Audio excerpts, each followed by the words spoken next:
Welcome to another episode of Chronicles Reviews with the Less Than Stealthy Ninjas. I am Scooter Ray, joined by the Bro Ham, the Bro Migo, the Bro Chacho, Taiki B. And for the uninitiated, Chronicles Reviews is where one or more of us ninjas discuss anything from movies, TV, video games, conventions, events, and things of that nature. And taking it back to the essence of being in the car. We just got out of Smile 2. It's the sequel to Smile. But Smile was what, 2021, 2020? It was around there because I remember it gave heavy pandemic vibes. And for the storyline it's happening to somebody else.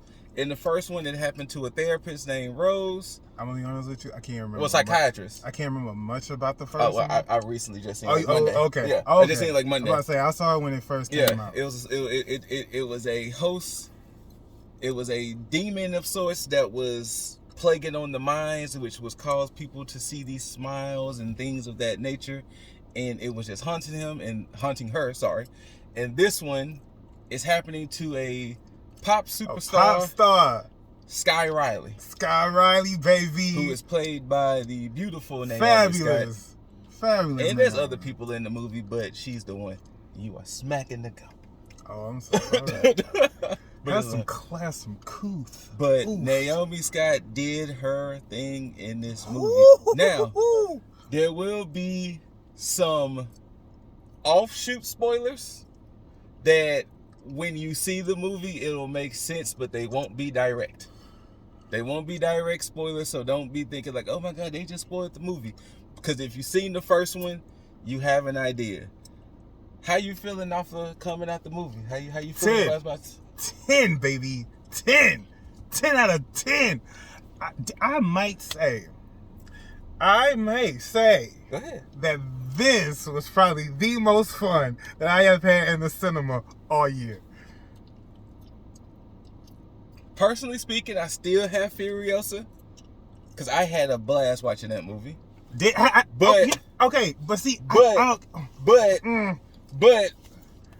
this may be up there with it. This. I'm gonna be honest. I don't know if I'm gonna give it a 10, but it's definitely a 9.5. I'm gonna be honest, and then like outside of that, I would say like if we want to just talk like the horror realm. Yeah, go ahead, good. This one, a horror person. The Substance. Is a Substance fire. And Trap and those three right now, they like standing out to me. I'm pretty sure I'm probably like missing something. Yeah. But like those three right now, they are standing. And I don't know, maybe because of the pop star connection that's why Trap is like.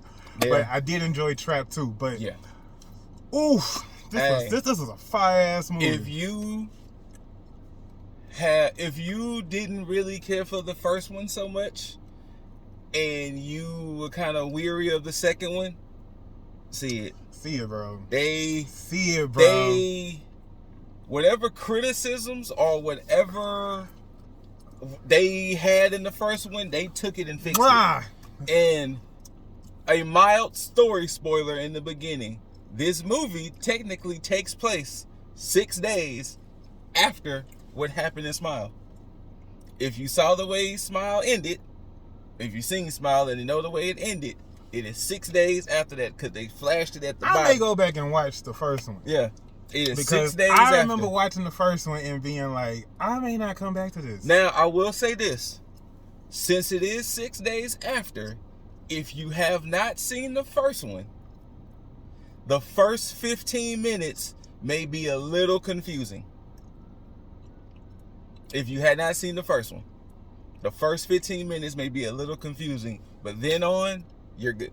Yeah, you can just like, because honestly, I've seen the first one, don't really remember the first one. I'll remind you what happened. Oh, okay. Afterwards. But yeah, if you have not seen the first one, the first 15 minutes of movie I'm going to say something else. Go ahead. Fucking Long Legs. I was gonna say Long Legs. That's the other one. Fucking Long Legs. Fucking Long Legs was amazing. Okay, but I don't necessarily know if Long Legs like scared me. Long Legs didn't scare me for the fact that it's a killer type situation. Yeah, but like this shit here. And these are those off-direct spoilers I'm going to deal with, because movies like this and movies like, somewhat spoilers if you never seen it, Never Let Go, it plays into the whole psychology of things. It plays into your mental state. And what makes this great is that the fact that we find out that Skye Riley is recovering from a fatal accident that happened a year ago. She was a heavy drug user. She was a heavy drinker.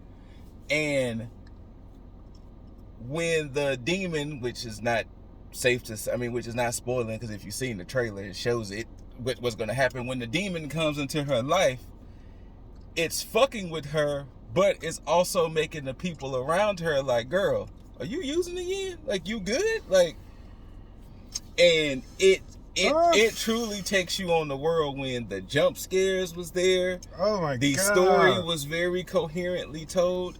And what makes this one a little different than the first one, it fucks with Skye differently than it fucked with Rose. The way Rose was being tormented and hunted by the demon. It's a different level. It was a different level what happened with Skye. It's a different level. And like, it told, like, I don't know. Like, sometimes you forget that you was in a horror movie. And like, you think you was watching something else, and then boom! Yeah. That shit reminded you, nah, nigga. There was moments in this movie where it was like, oh. But it wasn't like, I'm pretty sure it wasn't Terrifier style, but it was like, I mean, that's like a whole different lane. Yeah, I haven't even seen part 3 yet, but if you've seen the rest of them, you know, like, that's just a... But this... Terrifier is in its own little niche. But this was actually a delight to watch, like, considering I was only going to see this movie because I got the pass, and I was like, and like, literally, I just watched Smile, like, Monday for the first time. So I really had no expectation, and chef's kiss. If it's not a 10 for me, it's a damn strong 9.5. It could change by the end, but this was, and Naomi Scott did it. Oh, she was so good. She did it. And then how they mix in performance shots. Yes. Like, there's about, I would say probably like 4 big, like, musical numbers. And don't let it fuck with you, because you had to see that in the movie. Like, it made sense, because it's letting you know that Skye Riley is her. Is that girl. And, like, you know, and it kind of harkens back to what we were saying about with Trap, with Lady Raven, how Lady Raven was her. So for people to want to see Skye Riley back and to see Skye Riley win, it was like, I was to say, in the fact that, like, the movie even takes you on the psychological behind being a pop star is crazy. Like, and it's like it's like a horror movie, but this shit, I don't know. Yeah. This was like some definition of like elevated horror. Yeah. Like, this shit was elevated. Like, and this was some. And one of the things that I find interesting with these movies, which kind of plays off with the first one and kind of plays off with the second one, is what do you do / how do you handle someone you love?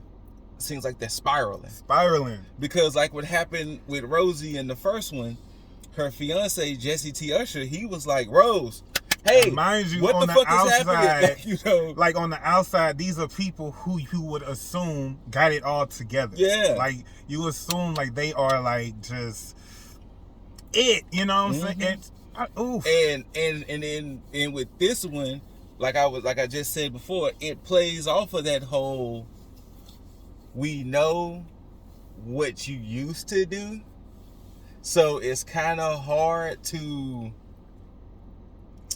I don't want to say it and not be disrespectful per se. It kind of plays off of that. It's in your head, chill out. Maybe the drugs haven't fully left your system. Maybe you're still going through some psychotic breaks. Or maybe you use it again. And you're just hiding it very well. You just don't want to come clean yet. Yeah, like, but oof. It And I don't know. I'm gonna say this because I remember saying this about like Long Legs. Like, at what point does like the Academy have to start like putting like a stamp on this shit? Because like, you like look at like, because I look at like the performance that Naomi fucking put on just now, and that shit was fire. It was. Like, it was. That shit was genre bending. Like, she jumped in and out of like... Considering this is nearly a 2-hour movie. And she's not in 15 minutes of it. So from roughly about the 15 to 20 minute mark, it's solely on her. There aren't too many scenes without her. Oh my god! And she had to do the damn thing. Oh my god! Like, that's something to truly sit on with this movie. That other than the first 15 to maybe 20 minutes of this movie, the rest of this movie is truly carried by her. In all honesty, truly. Like, just off top, I can't think of a sequel that I've enjoyed that much more than I enjoyed the first one. In a horror sense, or just period? I don't know, probably like period. Like right now, I can't think of one. That makes sense. I'm not because I was not feeling the first. Like I said, even after I watched the first one, it was something like something's missing with this movie. I don't know if I go back after I done seen this one, and maybe I may feel a little different, but well, the first one is more slower. It's definitely not go. Yeah, I didn't think that was gonna have. In the trailers, look, this is where I either shut my ass up because I for sure thought the trailer showed way too much. Hell no. The trailer how that Shannon Sharp gift. The trailer ain't even scratched the surface, bro. Like, the trailer ain't even scratched the surface. It was... Apologies for not knowing who directed it, because I don't think the person who did the first one did the second one. I was just about to say, I hate the fact that I did not do a quick little fact check. Hold on. You just talk to the people. This was... Oof. What a time. What a time. It was something. It just... Everybody, like, everything. The cinematography is good. The writing is good. The characters are good. Yes. The characters are good. Yes. These are some... Okay, so Smile came out in 2022. 2022. Okay. Let's see. So it was 2 years later. Let's see. Who do we have? Who did this? Paramount? Because ain't Smile on Paramount? Or is it like on Peacock? Now it's on Hulu. Hulu. That's how I watched it. By the way, of Hulu. But I don't know who. I think Paramount may have it. I think it is Paramount. Yeah, let's see. Smile 2. It is directed by Parker Finn. Parker Finn. Has Parker Finn done anything else that we may know of? Let's see. Parker Finn's credit, and once again, we're doing this in real time, so enjoy it, baby. Parker Finn has did Laura Hasn't Slept and Hide Behind. I don't know. And he wrote. He was one of the writers of Smile. Fabulous. So he actually. So they put the battery in Parker Finn's back and said, "Hey, bro, do it." And he showed up and showed out. He directed the first one too. Oh, he did too. So obviously, Parker obviously Parker must have took the criticisms Parker of one fucking Finn. And was like, "I got y'all," and he had it. And this is actually one of those movies, and I want to hear more for horror people. If you don't like this one, I want to know why, because this one's actually enjoyable. Because he's a horror buff. Like, I really want to know. Like, this movie got everything you can ask for. So I really everything know you can ask for. If a person is like here, baby. Yeah. And it is ramped up times 10. I had no idea, sitting my black ass in that chair, that we was about to experience that shit. Just doing a weird little smile. Look, my shit almost that big on. And then too, shout out to the couple that was next to us, because she kept getting scared by the jump scares. There was times he was kind of covering her. Not even gonna hold you. The jump scares are intense. And they're good though. And they're really good. It's not a plot device. Like, it's not a how we gonna do it just to do it. They're not cheesy. It makes sense. Every jump scare that was in this movie made sense because of what was happening to Skye.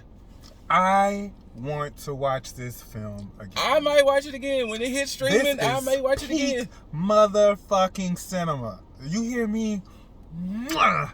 Like Smile I have some authority, but I don't. But fuck it, this shit is fabulous. Smile too. And since we really can't get into spoilers, but just know, if he has ideas for a third one, he alley-ooped the fuck out of it.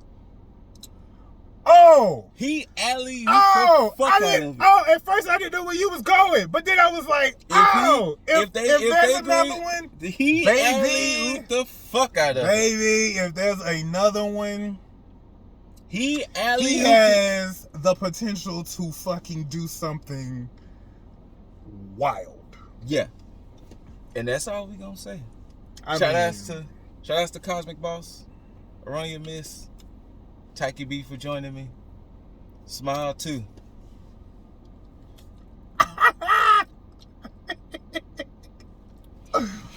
See it. A strong 9.5 for me. Strong 10 from him. Naomi Scott. You see the thumbs. If anybody, hey, I'm gonna say this before we go. If anybody is besmirching Naomi Scott's performance in this movie, you did not see this movie. Because once again, she had to carry this movie. And carry it, she did. Let them know, Scoot. Carried it, she did. Princess Jasmine carried this movie. Let them know. Let them know. Thank y'all for tuning in. I ain't gonna say the rest of the rigmarole, but follow us, Less Than Stealthy Ninjas, all big one word. It's Googleable. Okay. Naomi Scott. Smile too. Parker Finn directed it. See it. And give it a good smile. Peace.